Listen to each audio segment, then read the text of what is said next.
Akhirnya Nabi Isa diberi mukjizat mirip seperti kedokteran. Yubriul akmaha, bisa menyembuhkan orang buta tanpa obat, tanpa operasi, tanpa ganti kornea. Cukup dilus-lus saja. Wal abrosa, orang yang terkena penyakit belang putih hingga sekarang belum ditemukan obatnya, Nabi Isa sudah bisa menyembuhkan. Bahkan yuhyil mauta, menghidupkan orang mati, binillah. Kemudian Nabi Muhammad apa Pak? Ilmu tertinggi kaum Nabi Muhammad Pak, yaitu ilmu kedirgantaraan, penjelajahan ruang angkasa. Itu ilmu tertinggi umat Nabi Muhammad.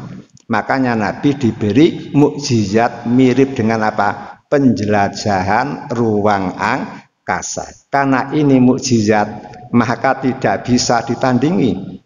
Paling-paling satelit sampai kemana Pak? Bintang Mars ada Pak ya? Belum tembus ke langit pertama, apatah lagi sampai Sidratul Muntaha.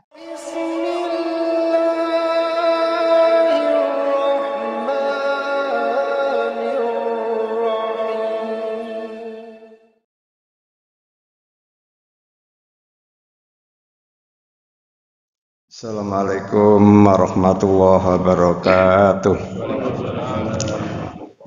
Bismillahirrahmanirrahim. Alhamdulillahirabbil alamin, wassalatu wassalamu ala nabiyyinal amin Muhammadin wa alihi wa sahbihi ajmain, amma ba'du.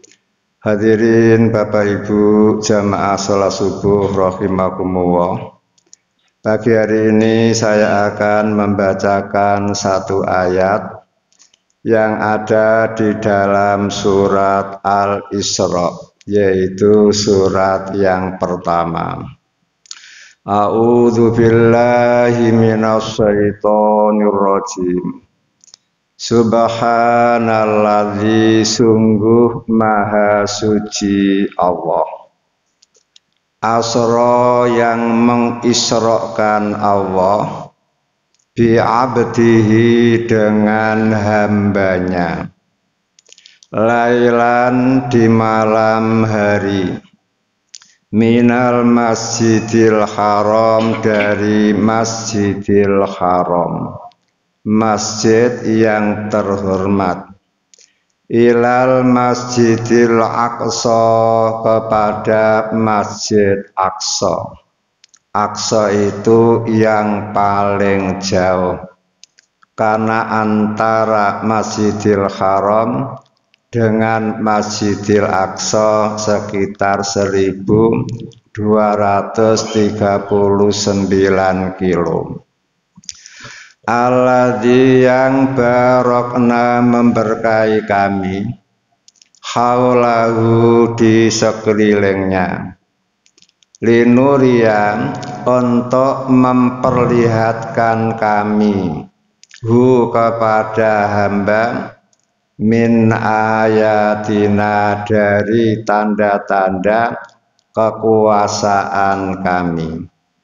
Innahu, sesungguhnya Allah, huwa Allah, as-sami'u, maha mendengar, al-basiru, maha melihat. Kata-kata subhanalladzi di dalam Al-Quran itu terulang 4 kali. Subhanalladzi di dalam Al-Quran terulang 4 kali. Pertama dalam surat Al-Isra ayat pertama. Kemudian kedua dan ketiga dalam surat Yasin. Surat yang ke-36, ayat yang ke-36 dan 83. Subhanalladzi khalaqal azwaja kullaha. Sungguh maha suci Allah yang telah menciptakan segala yang ada di jagat raya ini berpasang-pasang. ada langit, ada bumi, ada baik, ada buruk, ada kecil, ada besar. Kemudian mimma tumbitul ardu. Begitu pula pepohonan dijadikan oleh Allah berpasang-pasang. Wa min anfusihim, termasuk manusia juga diciptakan oleh Allah berpasang-pasang. Wa mimma la ya'lamun, dan sesuatu yang pada saat itu manusia tidak tahu. Apa yang tidak diketahui pada para sahabat? Listrik. Listrik ini juga hasil perkawinan. Ada cahaya yang bisa menerangi kita, itu karena perkawinan antara salibun wa mujibun, kabel positif dan kabel negatif. Setelah kabel positif bertemu dengan kabel negatif, maka melahirkan cahaya api. Supaya tidak membakar bangunan, dikasih semprong, akhirnya menjadi putih semacam itu. Begitu pula atom. Atom itu terjadi gara-gara perkawinan antara proton dan neutron. Makanya betul ayat ini, subhanalladzi, sungguh maha suci Allah yang telah menjadikan segala-galanya al-azwaja, berpasang-pasang. Kemudian yang keempat, surat Zukhruf. Surat yang ke-43 ayat 13. Subhanalladzi sakhkhara lana hadza wa ma kunna lahu muqrinin. Ini ketika kita naik kendaraan selalu mengucapkan subhanalladzi. Mengapa? Kagum, takjub dengan Allah Ta'ala. Padahal panjenengan dengan tawon saja takut ya. Kalau sudah wang wing di dekat telinga kita. Namun mengapa onta sebesar itu kita tunggangi, kita kasih muatan yang berat. Onta berjalan dari satu negara ke negara yang lain, siang malam berjalan terus, namun manut. Ini bukan kita, Pak, yang menundukkan, namun Allah. Coba panjenengan sekarang mampu tidak menguasai pesawat terbang, Pak. Namun mengapa pesawat terbang manut dengan kita? Kita bawa ke manapun ikut. Itu sekarang kendaraan yang betul-betul kita tidak mampu menguasai sendiri. Hanya Allah yang mampu menguasainya, yang mampu menundukkannya. Berarti kata-kata subhanalladzi itu merupakan ta'ajuban, kekaguman dan keheranan. Kemudian kata-kata subhanallah di dalam Al-Quran terulang 9 kali. Subhanaka terulang 9 kali. Subhanahu terulang 14 kali. Subhana Rabbi 1 kali. Subhana Rabbika 1 kali. Subhana Rabbis samawati wal ar 1 kali. Subhana Rabbina terulang 2 kali. Sehingga kata-kata subhana dalam Al-Quran terkumpul 41. Dan setiap ada kata-kata subhana, lanjutannya adalah sesuatu yang menakjubkan, sesuatu yang mengherankan. Sehingga sekarang subhanalladzi asra bi abdihi lailan. Sungguh maha suci Allah yang telah mengisrakan Nabi Muhammad di malam hari. Di sini menyebut bi abdihi, hamba Allah. Saya hamba Allah, panjenengan hamba Allah. Namun mengapa ulama-ulama tafsir kok mengartikan abdi di sini Nabi Muhammad? Begitu itu menurut ilmu sastra disebut al-amu alladzi urida bihil khusus. Lafadznya umum untuk semua hamba, namun yang dimaksud adalah Nabi Muhammad saja. Kalau kita tidak pernah, Pak. Kenapa? Kita kalau jalan-jalan malam hari bukan dari Masjidil Haram ke Masjidil Aqsa. Kalau kita paling-paling malam hari jalan-jalan dari rumah ke mal-mal belanja.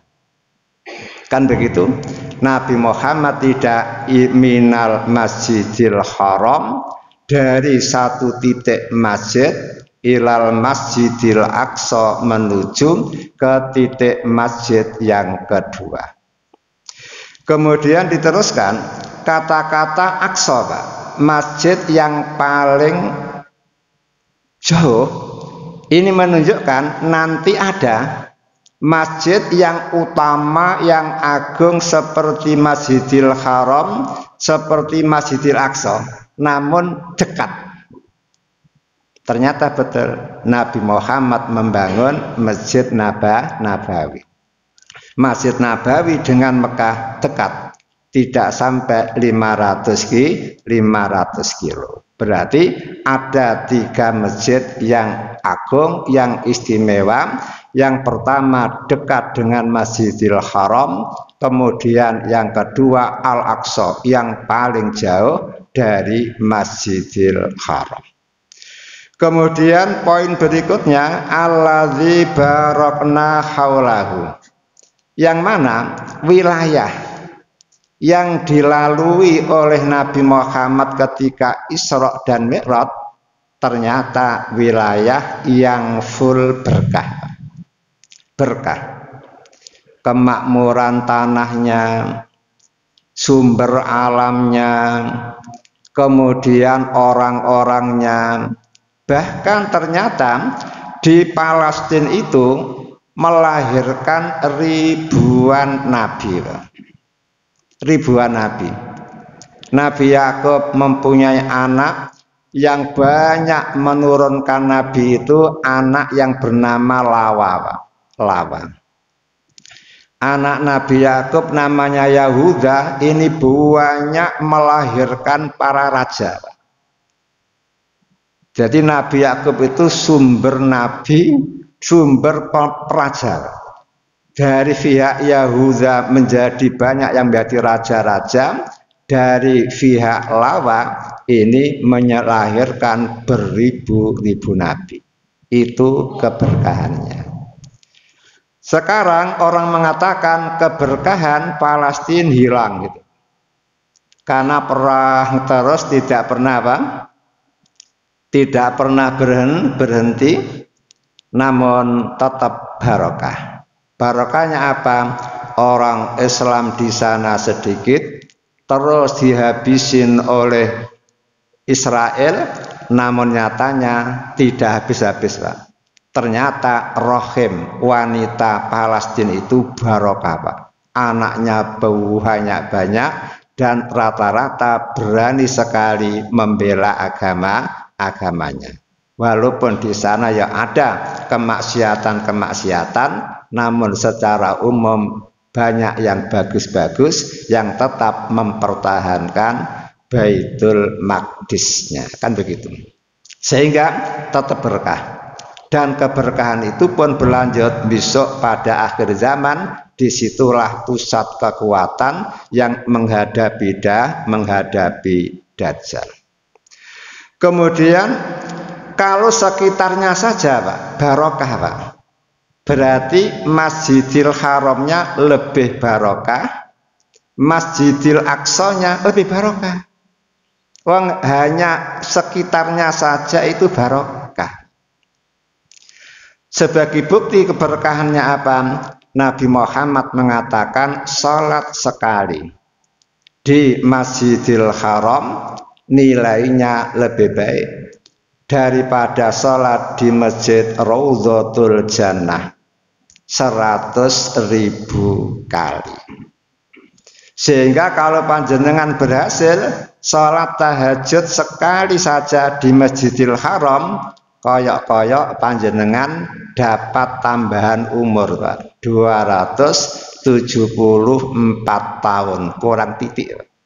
Tiap malam tahajud, Pak. Bertambah umur jenengan 274 tahun.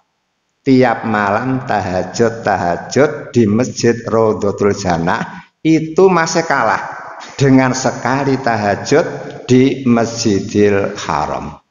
Padahal kalau panjenengan umroh program 13 hari, insya Allah bisa tahajud 5 kali di Masjidil Haram. Kan begitu kan? Bisa tahajud di situ, belum sholat wajibnya, belum sholat sunnahnya. Dan di Masjidil Haram pun berkah. Buktinya apa? Ada multazam.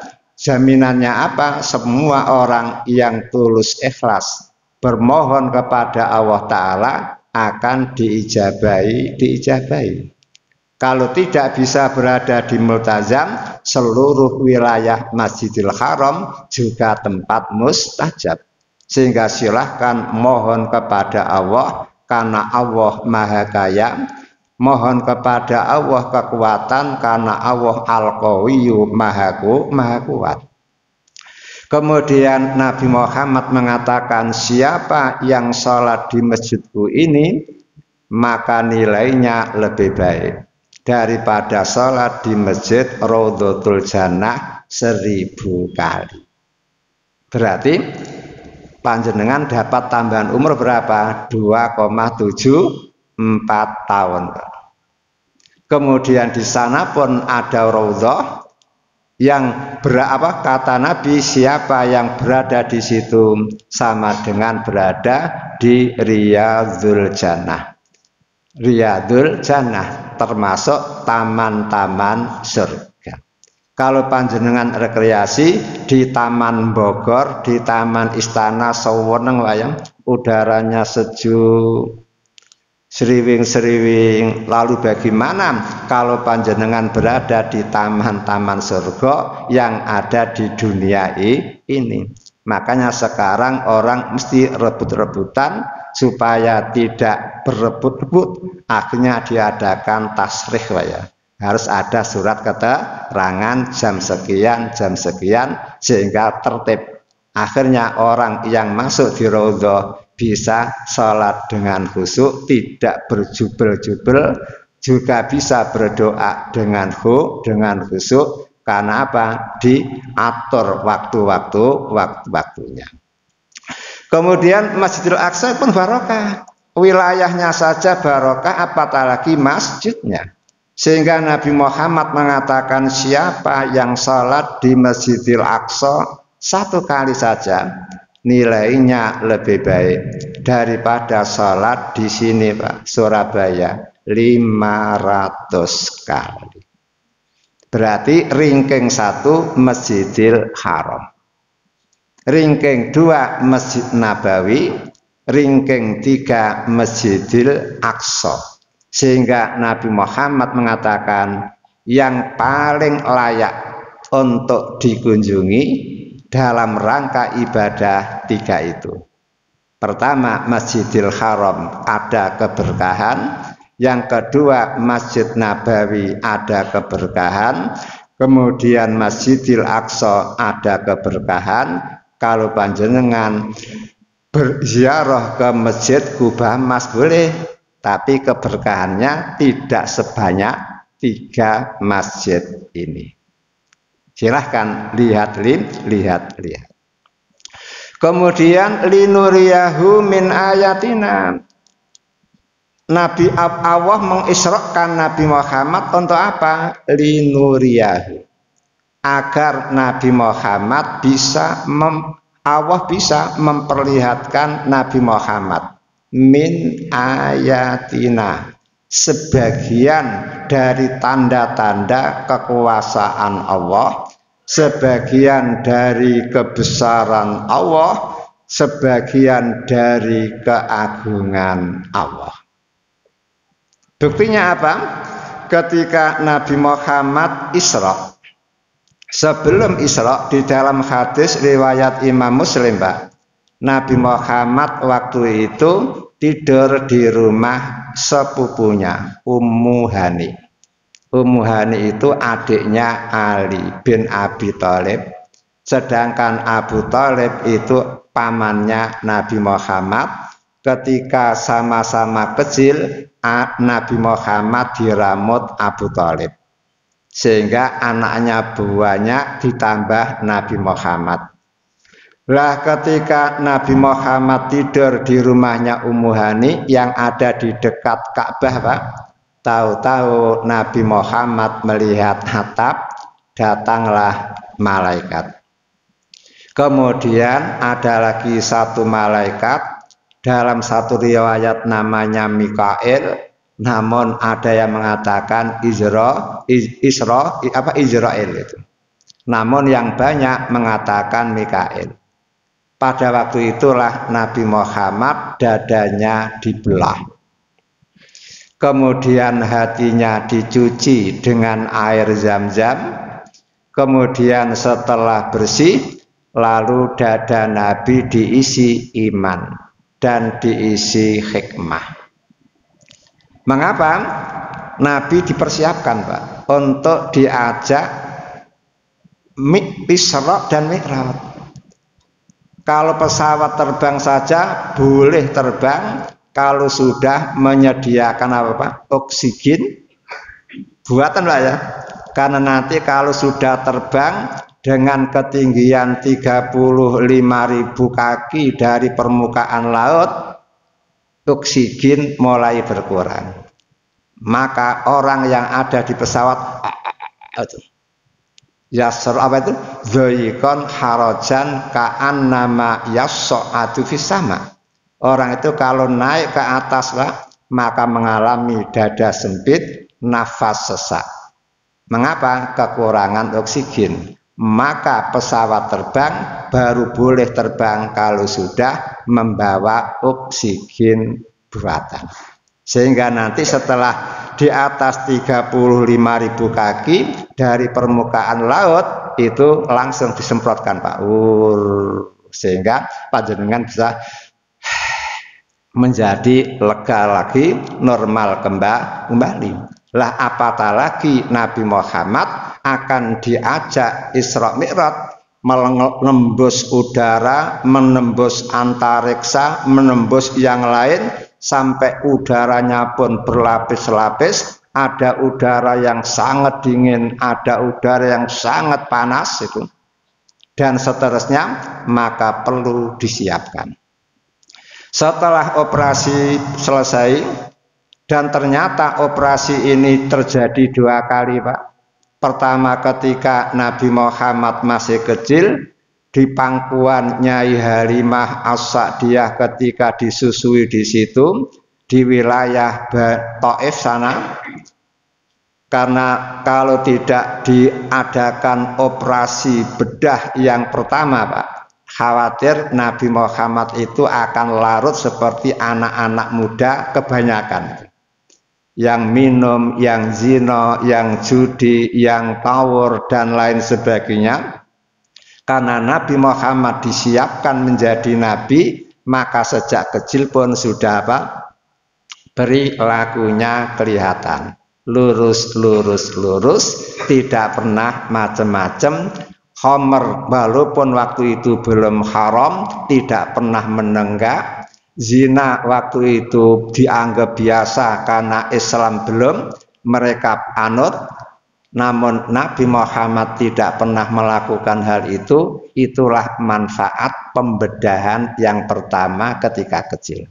Kemudian pembedahan yang kedua ketika mau melakukan Isra dan Mi'raj. Setelah selesai, Pak, kata Nabi Muhammad di dalam hadisnya, malaikat menyiapkan kendaraan yang namanya buraqun. Kendaraan model apa? Nabi Muhammad tidak menjelaskan. hanya menjelaskan buruk itu kendaraan lebih kecil dari kuda, lebih besar dari bigol, keledai. Namun sayang, orang Yahudi melecehkan Nabi Muhammad. Karena Nabi Muhammad bojonya 9, sedangkan umatnya hanya boleh 4. Akhirnya buruk kendaraan Nabi itu dibentuk seperti kuda, namun kepalanya wanita cantik. Sehingga orang Yahudi mengatakan Nabi Muhammad itu Nabi wedoan. Nabi wedoan. Padahal berapa banyak raja-raja yang istrinya ratusan, bahkan ada yang ribuan, Pak ya. Sekarang saja masih ada Elso, itu istrinya 107. Padahal orangnya nyekri-kri itu, hitam itu. Tapi istrinya 107. Bayangkan. Nabi Muhammad hanya 9, dan itu pun kawinnya Nabi karena taklimiyah, pendidikan, kemudian istimaiyah karena sosial, iktisadiyah karena ekonomi, dan sia-sia karena politik itu.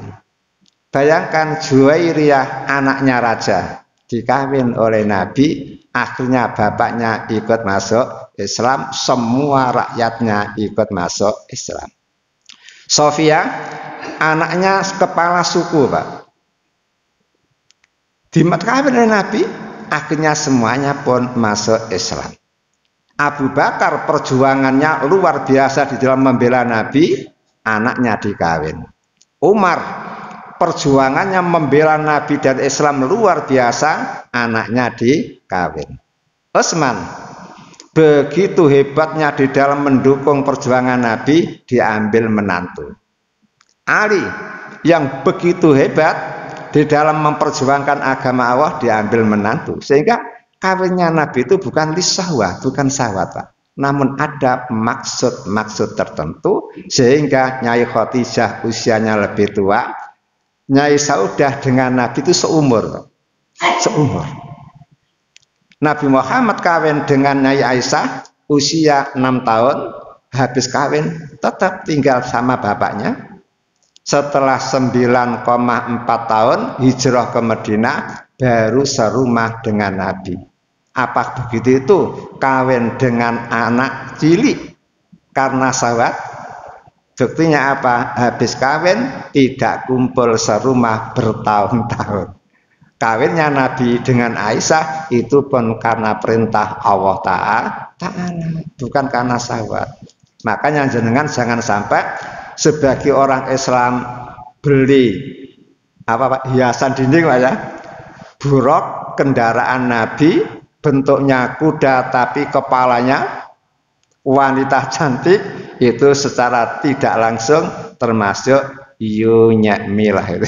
Anda mengenyek saya, kan begitu kan, mengenyek Nabi Muhammad, kan begitu. Lah waktu itu, Pak, buruknya bertingkah karena tidak kenal. Tak kenal maka tak sayang. Akhirnya malaikat jin mengatakan, hei buruk, tenanglah kamu. Tidak ada orang yang menunggang punggungmu yang lebih mulia daripada Muhammad. Barulah berhenti. Kemudian Nabi Muhammad naik, namanya buruk.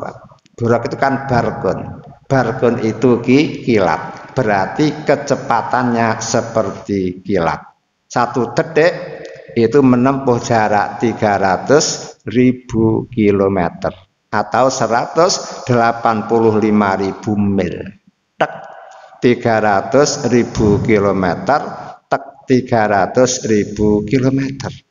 Berarti kecepatannya luar biasa. Lah setelah sampai di Masjidil Aqsa, Pak, maka buruk diikat oleh Nabi di tembok.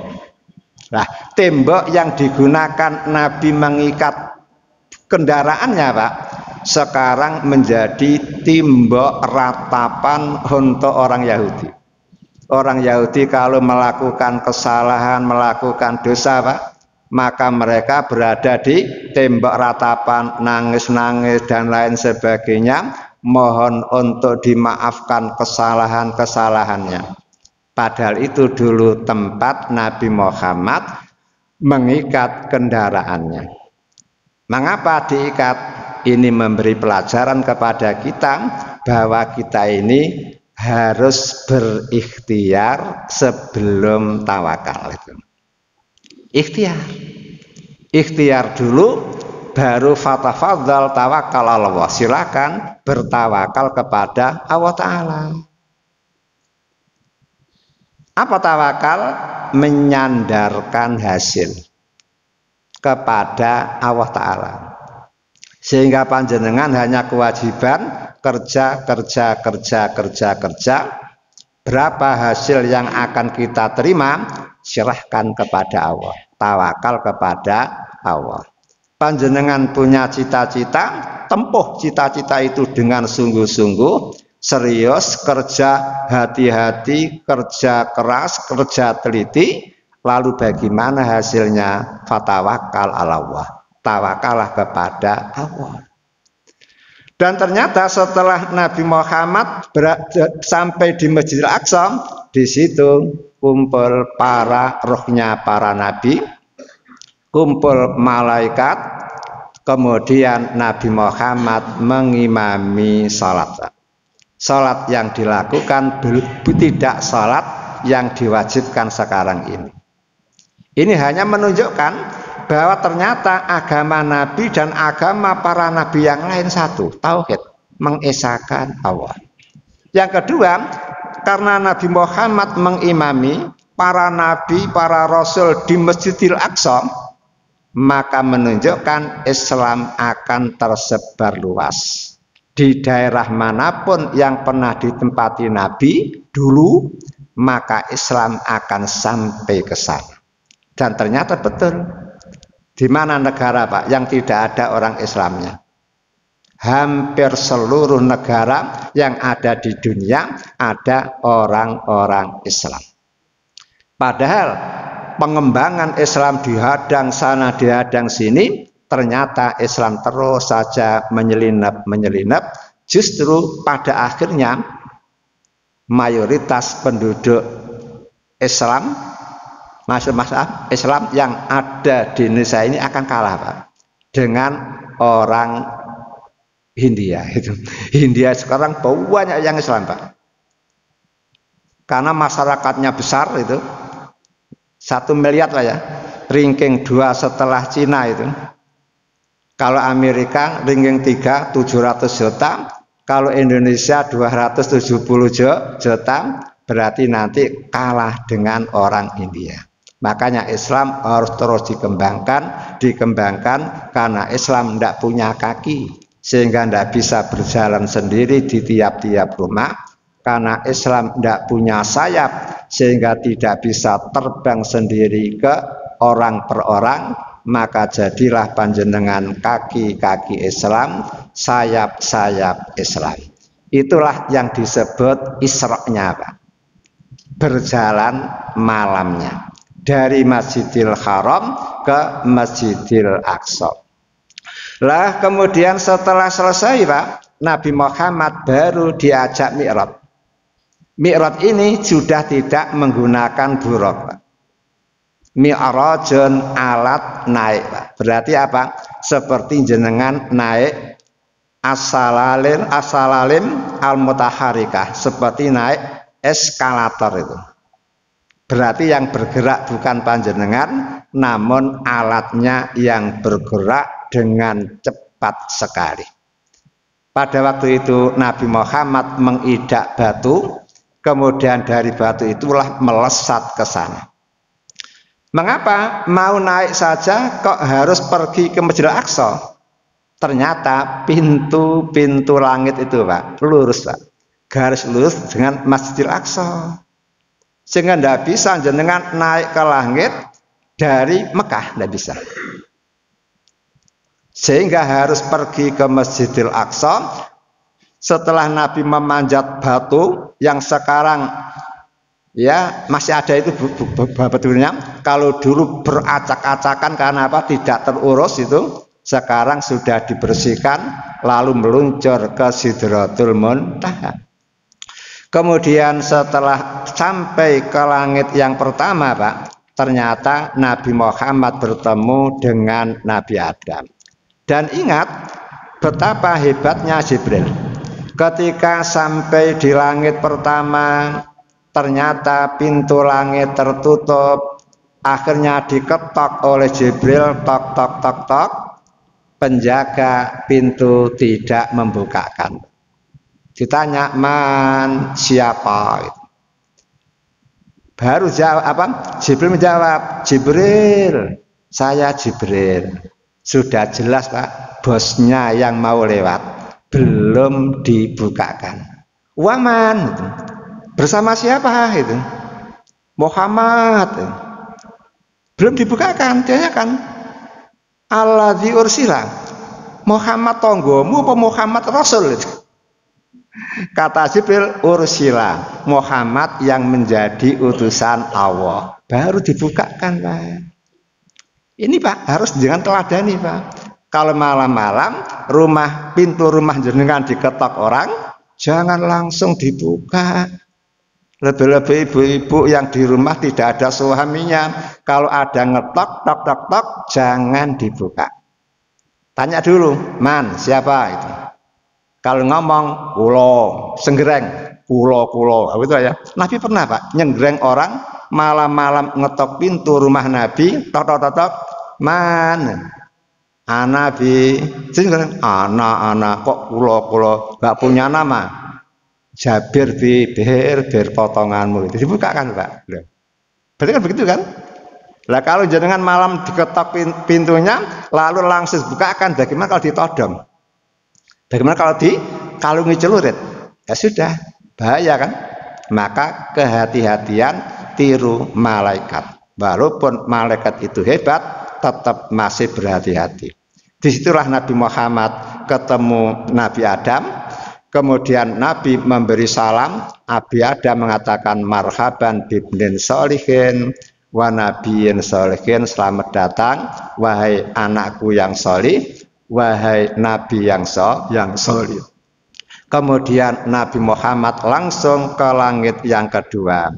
Lah di langit yang kedua ini ketemu Nabi Isa dan Nabi Yahya. Kemudian langit ketiga ketemu Nabi Yusuf, langit keempat ketemu Nabi Idris, kemudian kelima ketemu Nabi Harun, keenam ketemu Nabi Musa, ketujuh ketemu Nabi Ibrahim.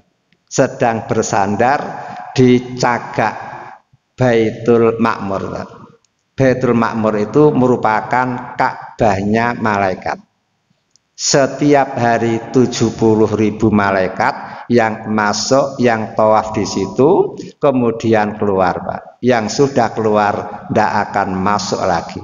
Sehingga tiap hari 70.000 malaikat yang tawaf di Baitul Ma'mur.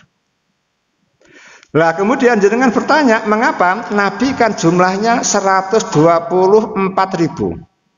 Rasul jumlahnya 313 atau 315. Mengapa ketika Nabi Isra Mi'raj ketemu hanya Nabi Adam, Isa, Yahya, kemudian Yusuf, kemudian Nabi Harun, kemudian Nabi Musa, kemudian Nabi Ibrahim? Ternyata, Pak, setelah diadakan penelitian, Nabi Muhammad nasibnya seperti nabi-nabi yang bertemu di langit-langit itu. Nabi Adam pernah hijrah dari surga ke bumi, maka Nabi Muhammad pun hijrah dari apa? Dari Mekah ke Taif, gagal. Kemudian hijrah dari Mekah ke Madinah, akhirnya berhasil. Kemudian Nabi Muhammad ketemu Nabi siapa? Nabi Isa dan Nabi Yahya. Tahu Nabi Isa apa ya? Target pembunuhan para Petrus, para Petrus untuk membunuh Nabi Isa dan menyalibnya. Nabi Yahya korban penyembelihan Bukhtanasor itu. Ketika ngimami sholat maghrib langsung digerebek oleh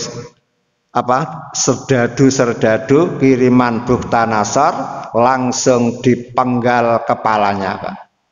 Dipenggal sebagai mas kawin perkawinan Herodes dengan keponakannya yang bernama Herodia. Gara-gara Nabi Yahya menjelaskan keponakan itu mahram, perempuan yang haram dikawin. Sementara Herodia senang sekali dikawin oleh Raja Herodes. Akhirnya Herodia mengatakan, Yahya sebagai penghalang saya, Zakaria sebagai penghalang saya. Makanya, wahai Herodes, saya siap dikawin asalkan mas kawinnya adalah kepala Yahya. Akhirnya apa? Disembelih, dipotong itu. Dan ternyata Nabi Muhammad juga demikian, target pembunuhan. Berapa kali Abu Jahal itu memberi saimboro, siapa yang berhasil membunuh Nabi Muhammad 100 onta, Pak, hadiahnya. Kalau satu onta yang paling kecil 30 juta, Pak, berarti sudah 3M, Pak. Jiwa Nabi 3M, Pak. Siapa yang tidak senang, Pak? Berarti anak-anak pengangguran yang tidak senang mergawe tapi senang uang, semuanya daftar, Pak. Dan alhamdulillah, wallah ya'simuka minanas. Allah selalu menjaga Nabi Muhammad dari kejahatan-kejahatan manusia. Kemudian mengapa ketemu Yusuf? Sama dengan Nabi Muhammad, Pak. Yusuf di rumah, Pak, diketaki terus oleh kakak-kakaknya, Pak. Dulur Nabi Yusuf kan 12. Yang seibu dengan Yusuf hanya Yusuf dan Bunyamin. Yang 10 lain ibu. Sehingga Nabi Yusuf diketaki terus, diancam terus mau dibunuh. Akhirnya apa? Kesepakatan 10 saudara itu tidak usah dibunuh lah. Dibunuh secara rahasia, dimasukkan ke dalam sumur di tengah hutan. Kan begitu. Nasib Nabi Muhammad pun sama. Keluarganya sendiri, Abu Lahab, paman, itu pun masya Allah memungsuinya luar biasa. Kemudian ancaman untuk membunuh juga luar biasa. Anak buahnya, sekuritinya, Pak, dikerahkan untuk membunuh juga luar biasa. Persis seperti Nabi Yusuf. Kemudian mengapa ketemu Nabi Idris di langit yang keempat? Karena apa? Nilainya sama. Farofa'nahu makanan aliyah. Kami angkat kedudukan Nabi Idris, Pak. Mengapa Nabi Idris hebat? Iya, karena Nabi Idris itu, Pak, satu-satunya Nabi yang wafat di langit, Pak. Nabi-nabi yang lain wafatnya di bumi. Hanya Nabi Idris. Mengapa kok bisa wafat di langit? Karena ada malaikat kagum sama Idris. Tiap detik amalnya naik, Pak. Tiap detik amalnya naik. Kita kan enggak, Pak. Tidur sudah tidak ada nilai. Karena apa? Salah niat, ya. Ngantuk ya turu. Itu aja. Coba kalau jenengan tidur siang kok niat tidur dulu ben nanti ketika ngaji malam tidak ngantuk. Lah itu baru ada nilai pahala. Nabi Idris tidak semuanya diniati ibadah, semua ada niat bagus sehingga terus naik. Akhirnya apa? Dia diajak jalan-jalan oleh malaikat. Setelah sampai di langit keempat, lah kok malakul maut sudah parkir di situ, Pak. Melakukan taftis, Pak. Razia. Ternyata Idris langsung diambil di situ sehingga warofa'nahu makanan aliyah. Kami angkat kedudukan Nabi Idris. Ternyata Nabi Muhammad sama, warofa'na laka dzikra. Kata Al-Quran kan, kami wahai Muhammad mengangkat kemuliaan engkau, kedudukan engkau.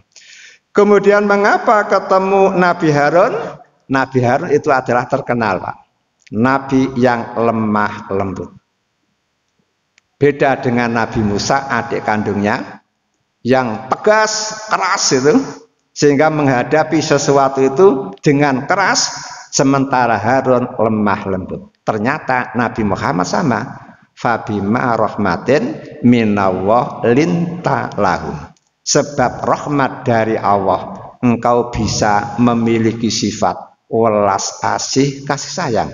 Lau kunta fadhon ghalidhal qalbi lam fadhu min haulik. Hei Muhammad, seandainya kamu punya sifat kasar, keras, lam fadhu, tentu umatmu akan kabur dari kamu. Begitu Pak. Niru Nabi Harun. Kemudian mengapa ketemu Nabi Musa? Ketika Nabi Musa ketemu Nabi Musa itu menunjukkan nasib Nabi Muhammad seperti Nabi Musa. Apa? Udhiyah. Banyak disakiti umatnya, Pak. Nabi Musa banyak disakiti oleh umatnya. Ternyata Nabi Muhammad pun banyak disakiti Nabi Musa, Nabi umatnya. Sehingga Nabi Muhammad pernah, Pak, ketika betul-betul berat kesakitan yang ditimpakan oleh umatnya kepada Nabi Muhammad mengatakan rahimahullah Musa. Muga-muga Nabi Musa dirahmati oleh Allah.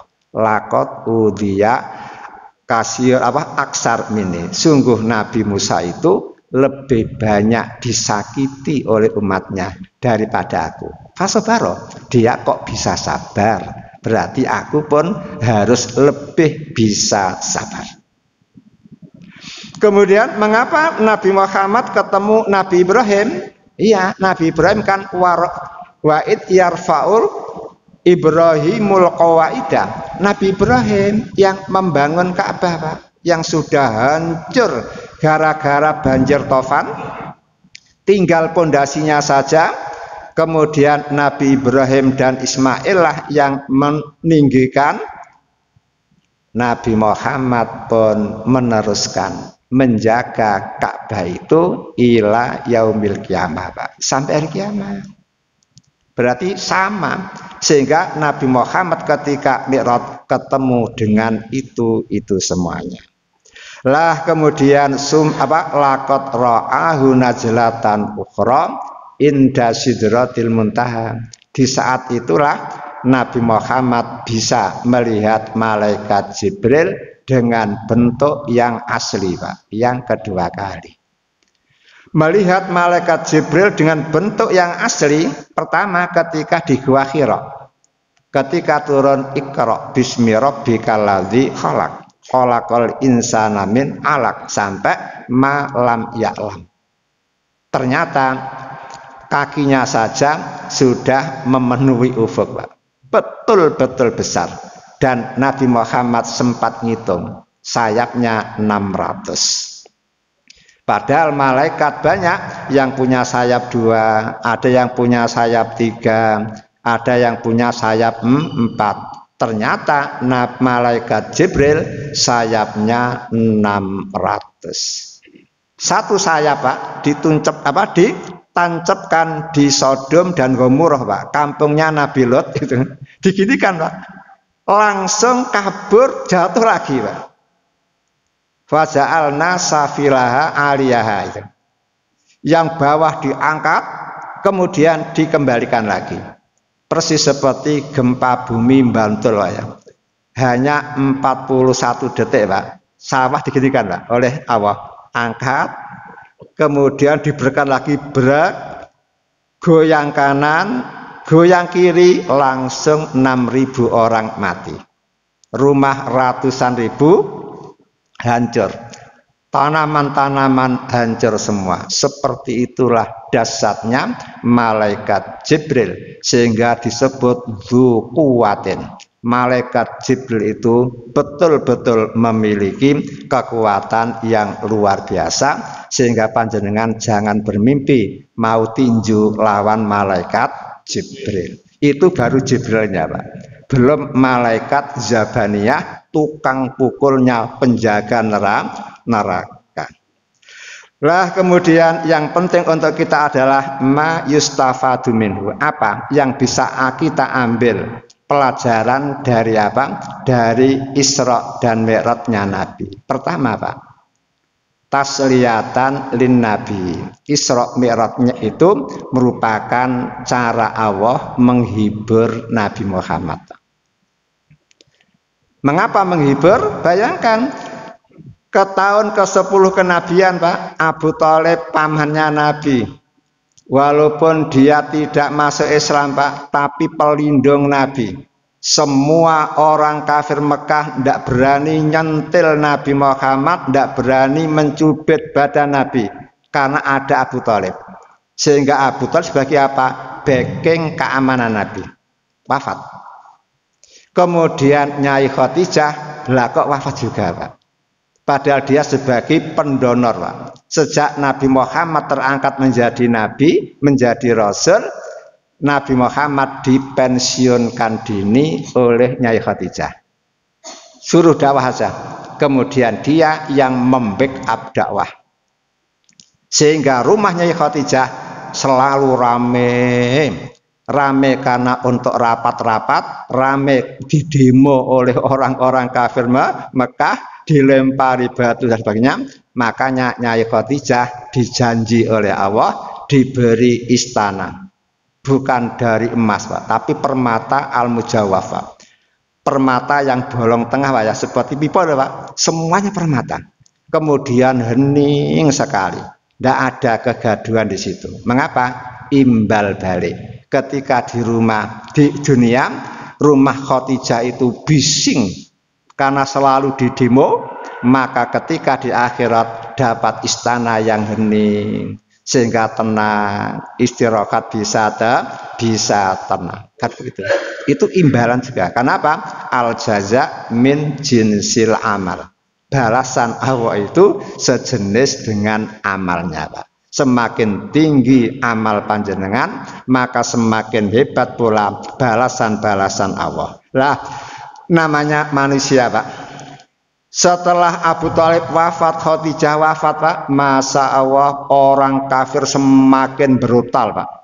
Berani di hadapan orang banyak menyaburkan abu di kepala Nabi. Kemudian berani pula meludahi wajah Nabi. Sehingga Nabi memutuskan sudah tidak bisa berdakwah di Mekah. Akhirnya mencoba secara diam-diam ngejak anak angkatnya yang bernama Zaid pergi ke Taif. Siapa tahu Taif mau menerima dakwahnya. Setelah sampai di Taif, menemui kepala suku malah ngolok-ngolok. Menemui lagi ngolok-ngolok. Setelah 10 hari berkeliling door to door, Pak, dari rumah ke rumah, satu pun tidak ada yang mau masuk Islam. Akhirnya malah kepala-kepala suku itu, Pak, lah kok bayari para budak anak-anak kecil, Pak, per orang 100.000. Untuk apa? Ngusir Nabi, melempari Nabi. Ya seneng, Pak, anak kecil diiming-imingi 100.000, Pak. Akhirnya Nabi Muhammad dilempari batu, diusir rame-rame. Nabi Muhammad langsung keluyur-keluyur, kakinya berdarah-darah, sandalnya penuh darah. Zaid sebagai anak angkatnya melindungi Nabi, malah kepalanya gejar. Nabi terus lari. Setelah sekitar 4 mil, Pak, 6 kilonan, Nabi Muhammad bersembunyi di dalam kebun anggur, Pak. Disitulah mereka sudah berhenti. Ternyata tidak lama ada seorang budak namanya Adas. Dia kasihan memberi sedompol anggur kepada Nabi, diterima oleh Nabi. Kemudian Nabi menyebut Bismillah, lalu dimakan, Pak. Adas terkejut, loh, Anda mengucapkan apa? Bismillah.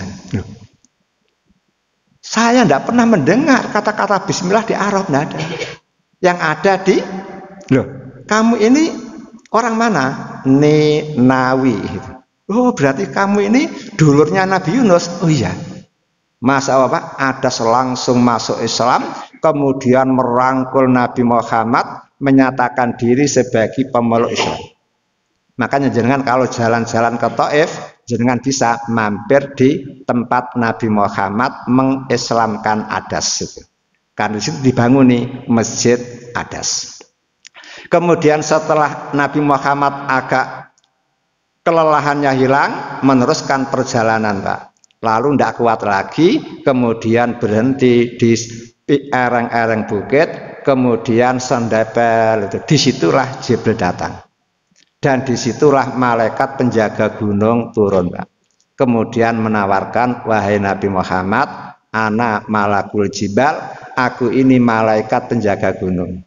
Aku diperintah oleh Allah menuruti apa kemauan kamu. Kalau kamu mau, aku mengangkat dua bukit ini, kemudian aku timbunkan kepada penduduk Taif, siap. Ternyata Nabi Muhammad mengatakan, la, tidak. Aku mengharap dari tulang punggung mereka lahir orang-orang yang beriman kepada Allah Ta'ala. Ketika Nabi Muhammad sendepel, Pak, ternyata batu yang disendepeli Nabi itu lah kok ngecap sikut Nabi.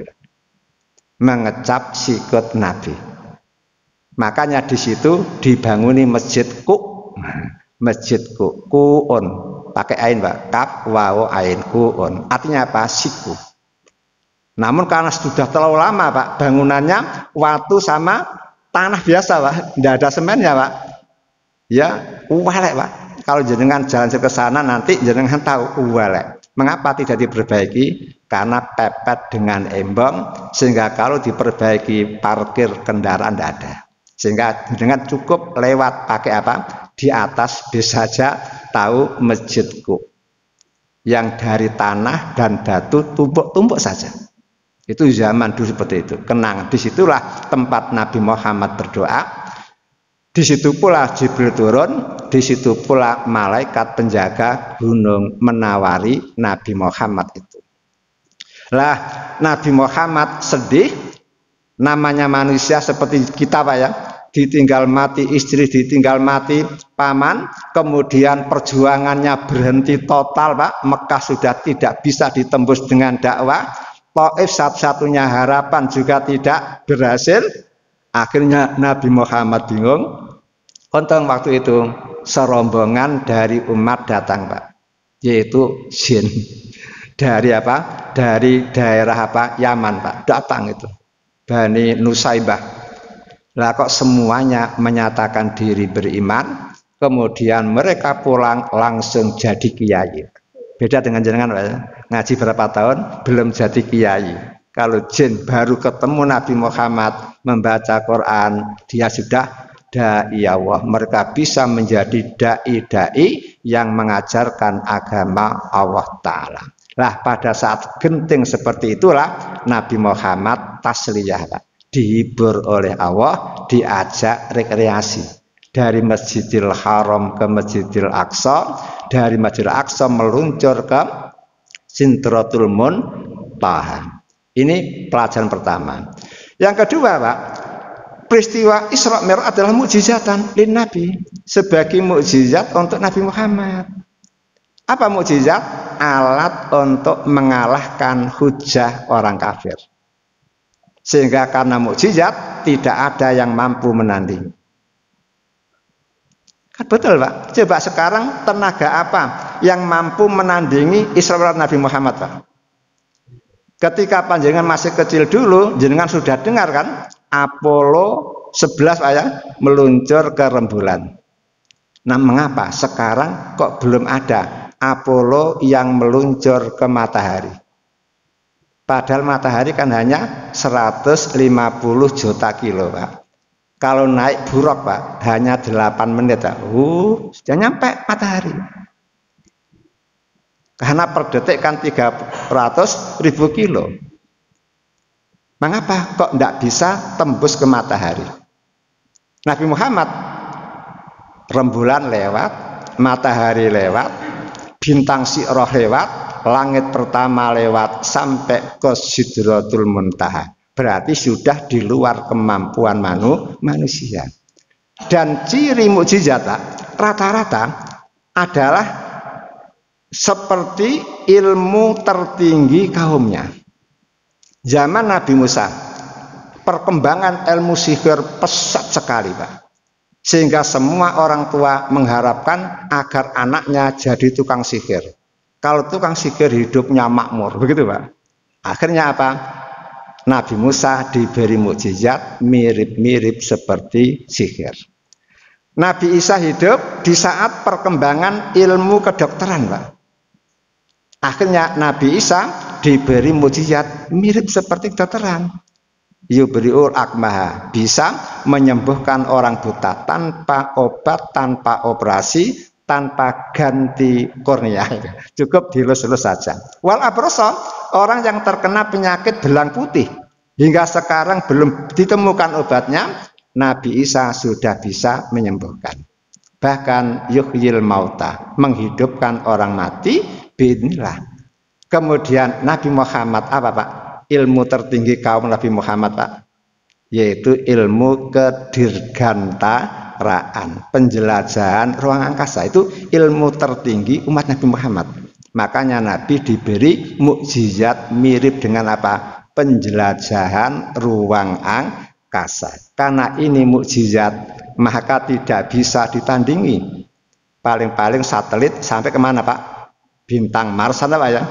Belum tembus ke langit pertama, apatah lagi sampai Sidratul Muntaha. Kemudian yang ketiga, ikhtibarul iman, Pak.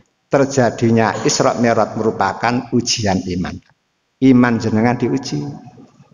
Makanya apa?